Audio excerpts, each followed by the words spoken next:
Hello and welcome to Activate Your Purpose. I am very excited to talk in today's episode about power and what that means, how that looks, where it lives inside of us, because it's very, very much a kingpin for how we choose to live our lives and how we also access the freedom that we're looking for.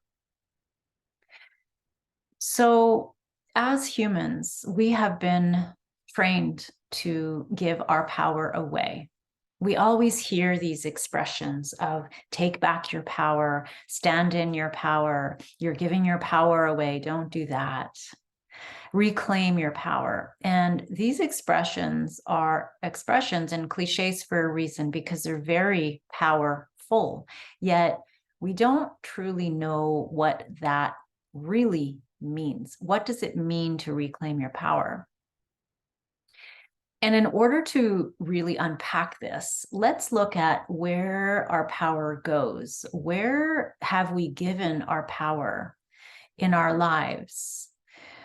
Unbeknownst to us, many times, we give our power to situations, relationships. We give our power to money. We give our power to societal norm and expectation. And we do it unconsciously. And what happens as we give our power away this way is that we find ourselves powerless and not knowing what to do about it.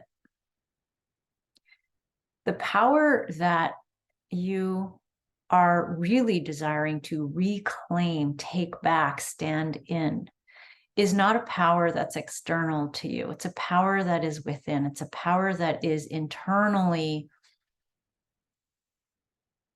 inhabiting the core of who you are.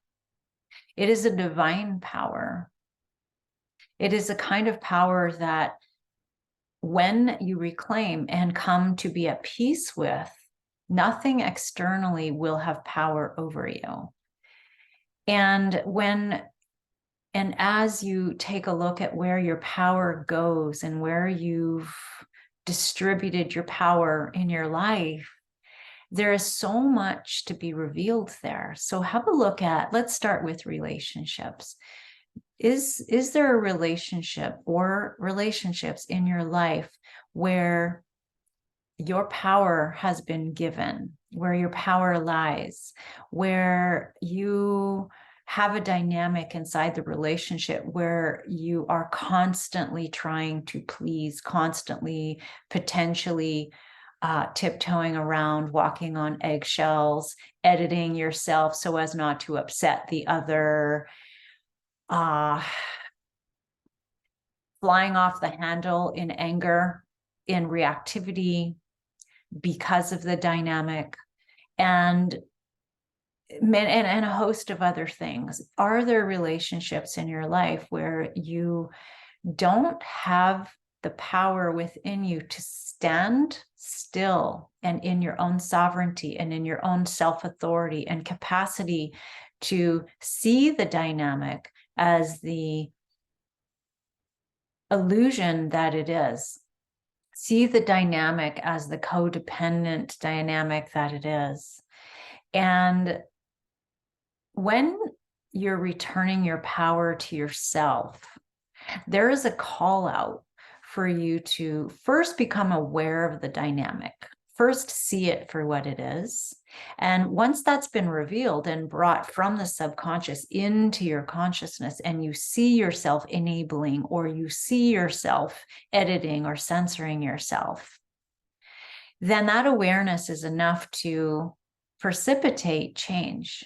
And so once you discover what the dynamic is and have the courage to take responsibility for your role in the dynamic, for your role in enabling, for your role in editing yourself and not fully showing up as yourself, for fear of being rejected, for fear of being put second, for fear of the harmony to be disturbed, the false harmony.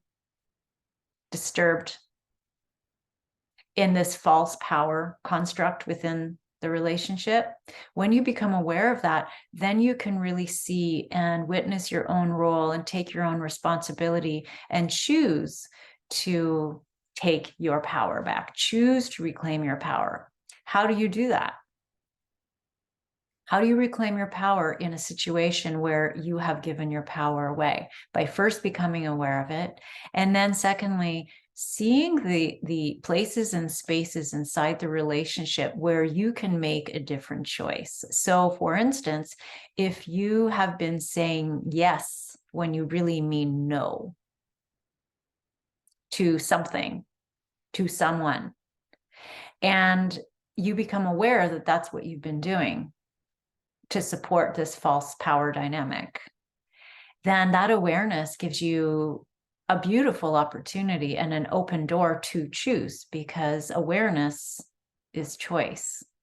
And you can choose to say no rather than yes, even though you know that it could cause turbulence. And this is why people remain in a state of powerlessness. This is why people continue to give their power away, because there's a fear of disturbance. There's a fear of chaos happening. There's the fear of muddying the waters.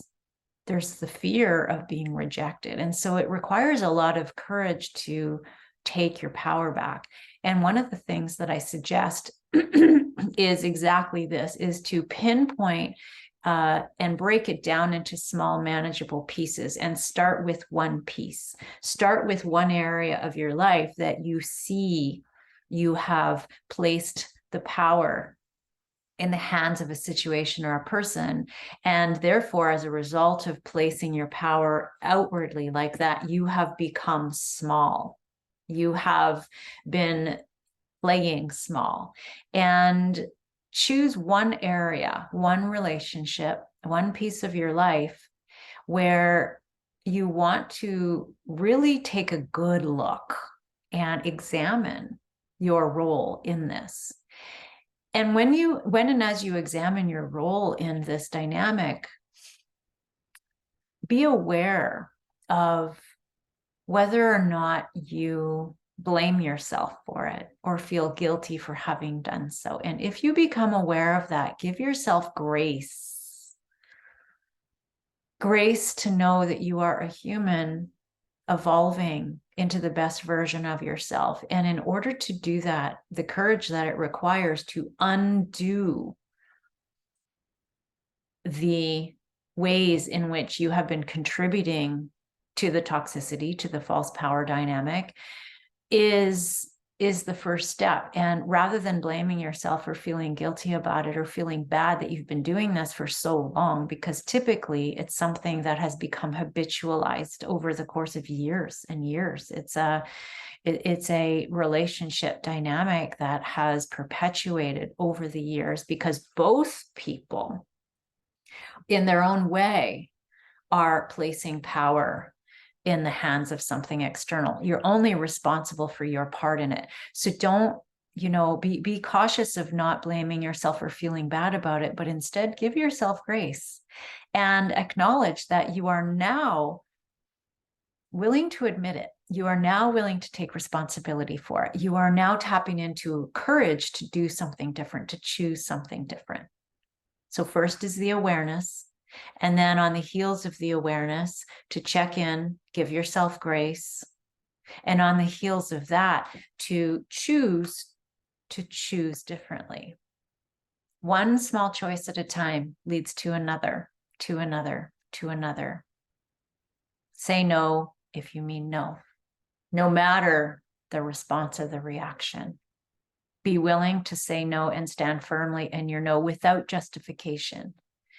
Because this is a very nuanced field of energy, where if you choose to say no because you mean no, but then you justify your no, you're actually falling back into placing the power elsewhere rather than standing in your power. This is what standing in your power truly feels like. This is what it means. This is what standing in your own self-authority means.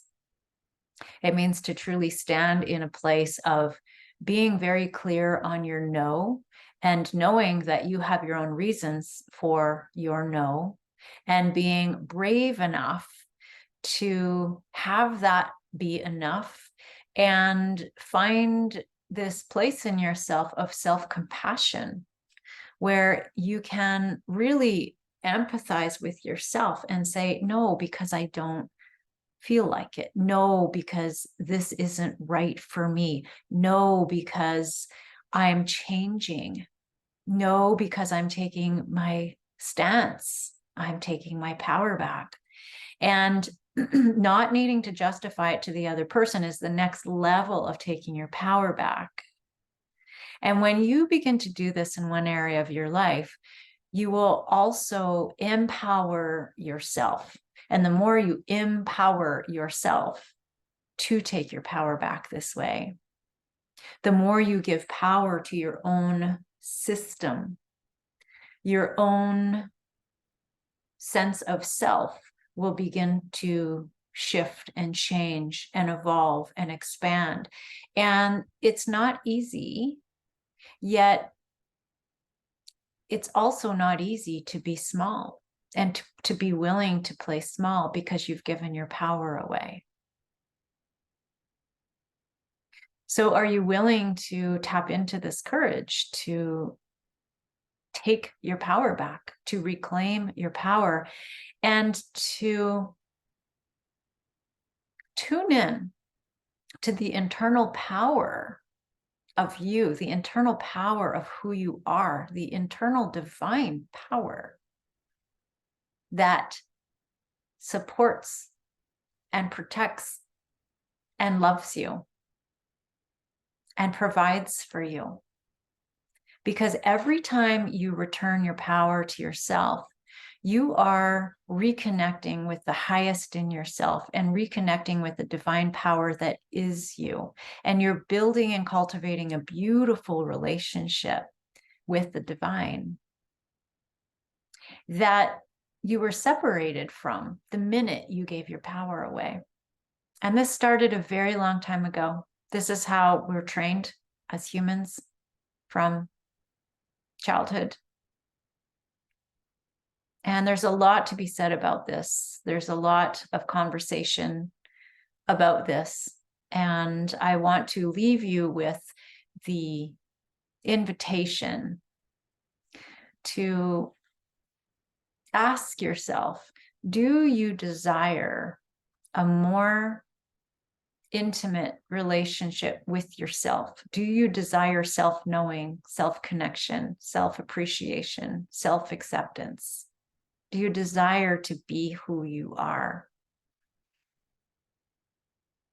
And if you desire to be more who you are and step into your truest power, your truest radiance, your truest brilliance, then that requires you to make a decision to take your power back and to really start looking at, this is the invitation as well, is to just begin to look at where you give your power away in your life, and not as an inventory of things that you're doing wrong, but as an inventory of where you can, all the places, all the opportunities, all the openings in your life where you're now going to be able to journey back to you, journey back to your own sacred divine power. So thanks for tuning in, and let me know what resonates for you and what comes of this invitation. I hope that you receive it from my heart to yours. And until next time, take care.